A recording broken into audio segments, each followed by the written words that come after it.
का प्रशासन मुर्दाबाद, अडानी अंबानी मुर्दाबाद, अडानी अंबानी मुर्दाबाद, भारतीय जनता पार्टी मुर्दाबाद। साथियों, अभी एक बातचीत चल रही, क्योंकि मैं थोड़े से समय में अपनी बात कहूंगा कि आज हमारे जो वरिष्ठ नेता है संयुक्त किसान मोर्चा से बलदेव जी सिरसा, वो अनिश्चित काल अनशन पे बैठ गए, यानी कि शहीदी अनशन के ऊपर बैठ गए। और वो इसलिए बैठे कि हमारे भाइयों की रिहाई हो और ये जो राजद्रोह के मुकदमे दर्ज हुए ये वापिस हो, इसीलिए तो बैठे हैं।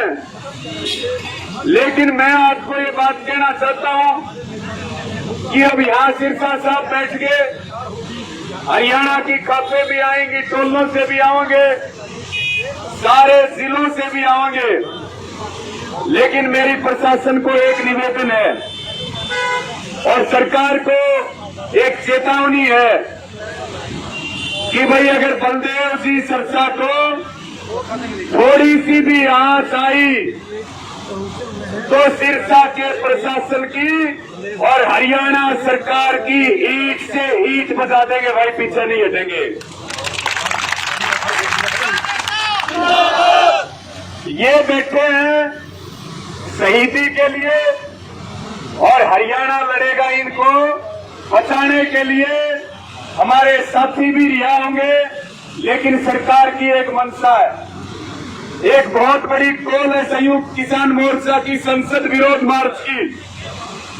और जब से संसद विरोध मार्च की घोषणा हुई है तब से चंडीगढ़ में आप देख रहे कल क्या हुआ, सिरसा के अंदर क्या चल रहा, रोहतक के अंदर क्या चल रहा। रोहतक में 5 दिन तक धरना चला हमारी माताओं बहनों के सम्मान के लिए। और आपको बताते हुए बड़ी ताकत मिल रही कि जो 5 दिन से संघर्ष चल रहा था, जो पूर्व मंत्री कह रहा था माफी क्यों मांगू, उसको रात के अंधेरे में कल 1:15 बजे जो आज रात गई है, माताओं बहनों के पैर छू करके माफी मांगनी पड़ी है। ये आंदोलन की ताकत है।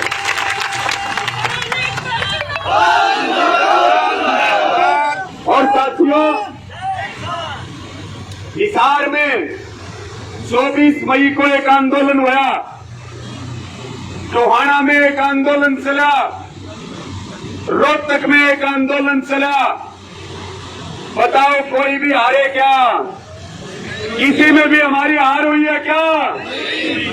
तो फिर सिरसा में तो हार होने का प्रश्न ही नहीं उठता। ये लड़ाई भी हम निश्चित तौर पर जीतने वाले हैं साथियों,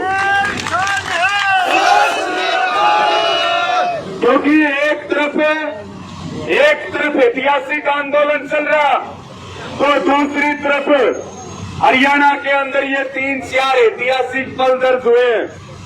हमारे ऊपर मुकदमे दर्ज हुए, किसके? देशद्रोह के। लेकिन मैं आपसे ये पूछना चाहता हूँ, किसान देशद्रोह है या देशभक्त है? देशभक्त है या देशद्रोही है? हम देशभक्त है या देशद्रोही हैं? जो काले कानून लाए वो क्या है? जो देश की रेल बेचे वो क्या है?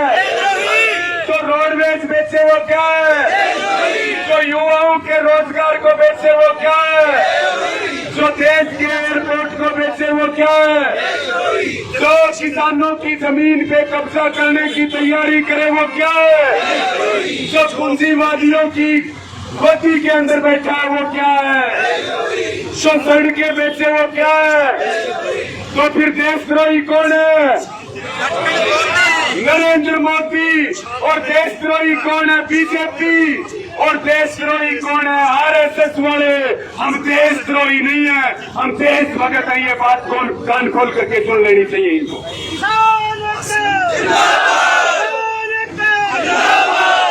मेरी सबको यही अपील है कि अब जो ये लड़ाई शुरू हुई है, ये एक प्रकार से जनयुद्ध है। गर्मी बहुत बढ़ रही है, आपके अंदर भी बहुत गर्मी है और गर्मी मौसम के अंदर भी बहुत है। बहुत खराब मौसम के बीच लड़ रहे, लेकिन साथियों ये हमें संकल्प कर लेना चाहिए। जो ये दिल्ली की घेराबंदी हुई है, जो ये लोकतंत्र को बचाने का आंदोलन शुरू हुआ है, हम जब तक वापिस नहीं लौटेंगे, जब तक हमारी मांग पूरी नहीं हो जाती है, या तो लाशें आएंगी और या जीत करके आएंगे। इसके अलावा कोई बात मंजूर नहीं। और ये जो दरी बिछी है यहाँ पे, ये सिरसा के सेक्रेटरिएट के आगे जो दरी बिछी है, ये दरी कब तक नहीं उठेंगी। हम आज तक कभी खाली हाथ लौट करके गए नहीं है अपनी बात मनवाए बिना। क्योंकि एक मेरा निवेदन और है, हमें ये जो सिरसा का प्रशासन है, ये खट्टर का प्रशासन बन के काम कर रहा, ये दुष्यंत का प्रशासन बन के काम कर रहा, हमें बीजेपी वालों की बीमारी समझ में आ गई है कि नहीं आ गई है? और इसका इलाज किसके पास है? हमारे पास। और हमने इनकी दवाई भी तैयार कर ली और स्टॉक पूरा है। स्टॉक पूरा हमारे पास। इन बीजेपी वालों की तरह हमारे पास स्टॉक की कमी नहीं है। हमने ट्रायल किया था बंगाल के अंदर, हमारा ट्रायल सफल हुआ कि नहीं हुआ? तो अब जो है 2022 में पहली वैक्सीन लगाएंगे उत्तर प्रदेश और उत्तराखंड में, और 2024 में वैक्सीन लगाएंगे केंद्र के अंदर। अब इलाज करने का टाइम आ चुका है इनका। तो मेरा आप सबको यही प्रार्थना, शांति रखें, अपने आसपास संदिग्ध लोगों का ध्यान रखें।